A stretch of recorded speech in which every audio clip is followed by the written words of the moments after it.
What's up, ego hackers? Welcome to the C.S. Joseph podcast. I'm your host, C.S. Joseph. How to get the woman of your dreams, right?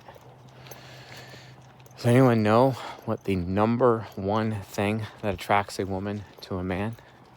Leave a comment below what your opinion is. You may disagree with me on what my opinion is. My opinion is not an opinion, though. It's a fact. Let me share this fact with you. The number one thing that attracts a woman to a man is his bright future. Having a bright future. It is absolutely critical that you give consideration to this. You got so many men out there who are so-called black-pilled. And being black-pilled is basically these men, opting out of the dating market, opting out of even trying to bother to get a relationship.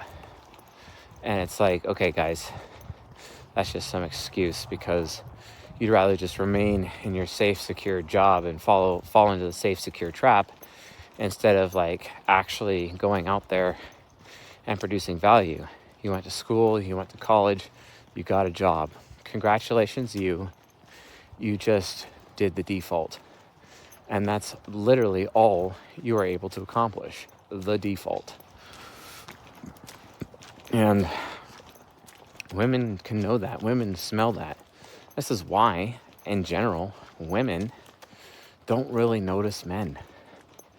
They don't really notice men at all. This is also why women's hypergamy, which is their sexual strategy, they end up selecting men to have sexual relationships with, and only the top 4% of men on average.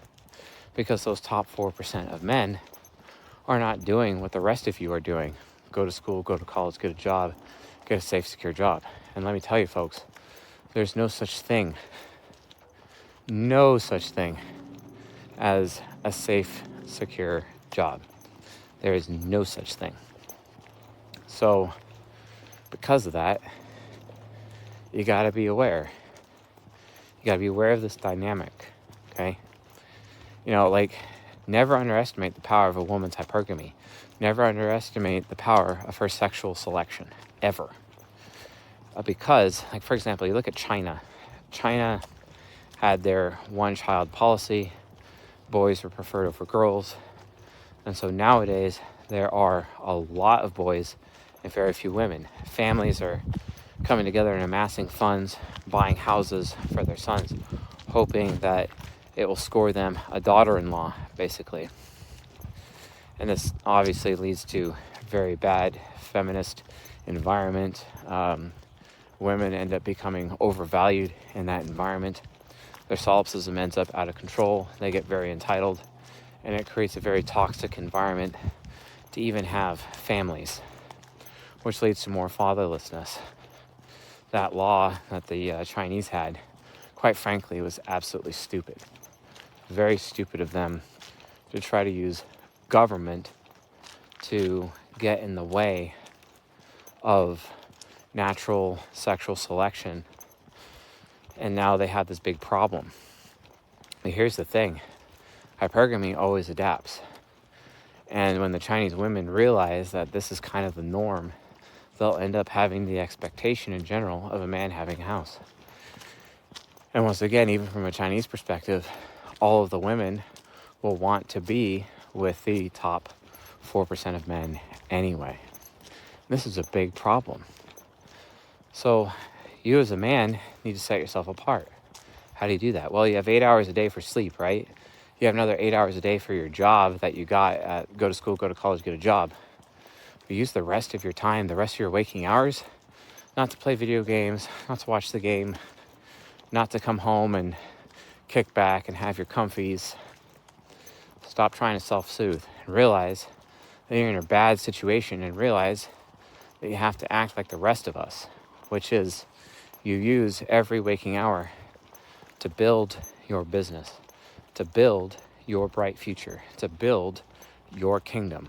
You have to build it. One of the ways that you can do this, I recommend you study Alex Hormozi. I've been studying him.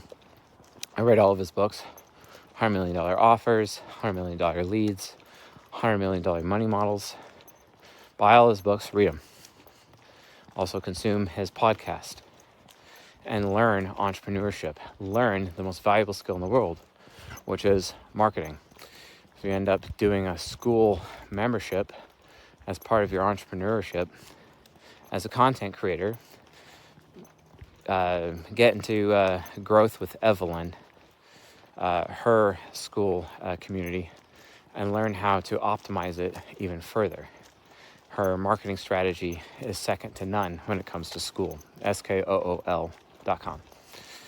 And that's where I have my paywall, school.com/CS Joseph. Check it out.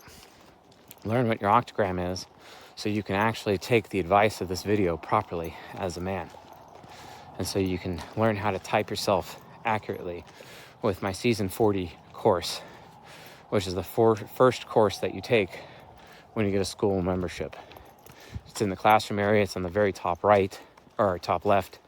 And just start taking the course and do every episode, not just what episodes you think are beneficial to you. You have to take the course in its entirety to get all of the value so that you can type yourself and others accurately. Or upgrade the premium, and then I will type you myself. Okay? This is critical. And why is it critical? Let me explain. So when you look at the octagram, in terms of men, there's 4 octagrams. You have SDPM men, you have SDJM, you have UDPM, and you have UDJM. And there's kind of like this bias when it comes to men who have bright futures. And the men with the brightest futures are oftentimes statistically the unconscious developed men. And the men who do not have bright futures, the men who like to play it safe and fall into the safe, secure job trap, are usually statistically the subconscious developed men, the SD men. You have to watch out for this. It is extremely common. Now, that's not to say that both cognitive developments have problems, because they do. UD men actually struggle with execution. They also take on a lot of risk. And sometimes they take on a lot of unnecessary risk. And that can inhibit them from an entrepreneurship perspective, or building their business, or building a bright future for themselves, and mastering a skill of some kind. And that could be a big problem. From the subconscious developed male side, they end up not really getting started. But once they do get started, their execution is actually better than that of a UD male. A lot better. They just lack the confidence because they're more perception oriented. They don't really have as much decision-making capability. So because they're more perception oriented, they actually end up playing it safe. And that is a problem. But subconscious developed men have a lot of strengths. Like, for example, they're really good with people in general, and managing how things look, and managing expectations, managing their reputation. They have a lot of these advantages. And those advantages are pretty awesome. So, whereas UD men, we kind of struggle with that. Like, for example, one of my toxic traits as an entrepreneur is that I'm bad at customer service. I'm just really bad at it.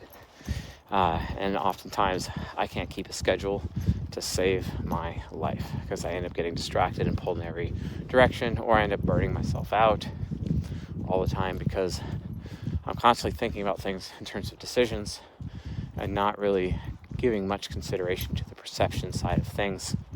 With the subconscious developed man, they have the opposite problem.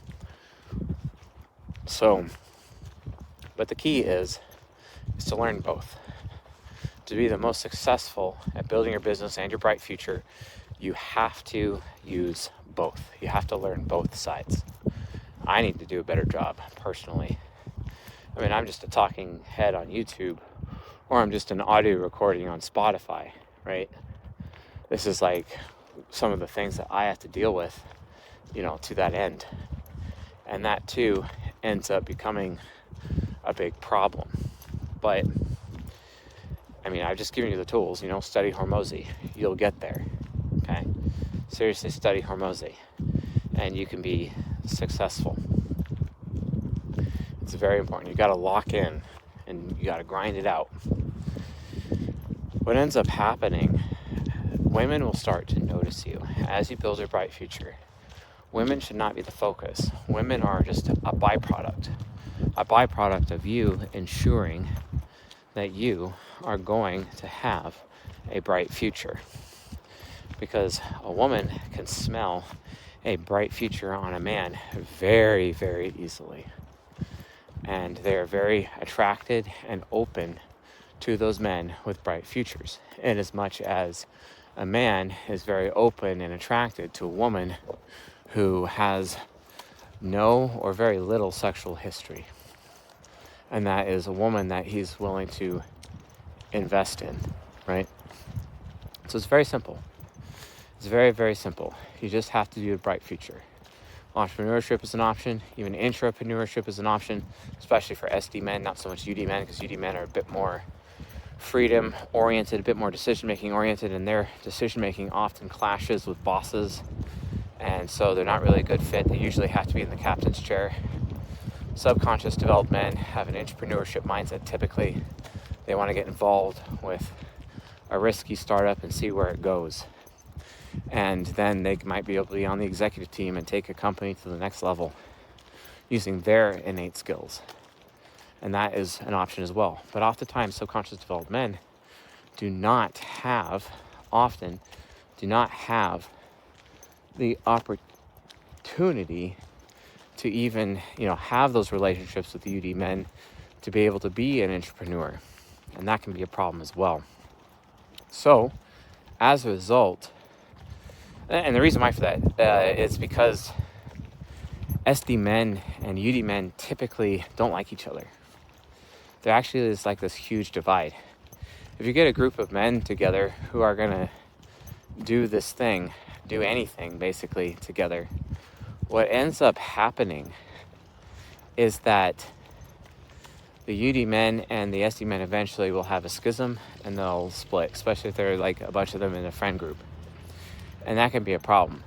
The issue is though is that SD men, when they're in a group together, they often succumb to groupthink, and then they're just prone to giving each other bad advice because they're not willing to go against the grain of society or that mindset, that consumer mindset that put them into the safe, secure job trap. And that too is a big issue. So what they have to do is they have to realize their weaknesses in this regard. And it's super, super important. But yeah, you want to get the girl of your dreams? Start building value. Get yourself your bright future. Consider entrepreneurship. SD men, if you're not able to be an entrepreneur, you need to consider entrepreneurship. And Alex Hormozi is the way to get there. So anyway, folks, thanks for watching and listening. And I'll see you guys on the next episode.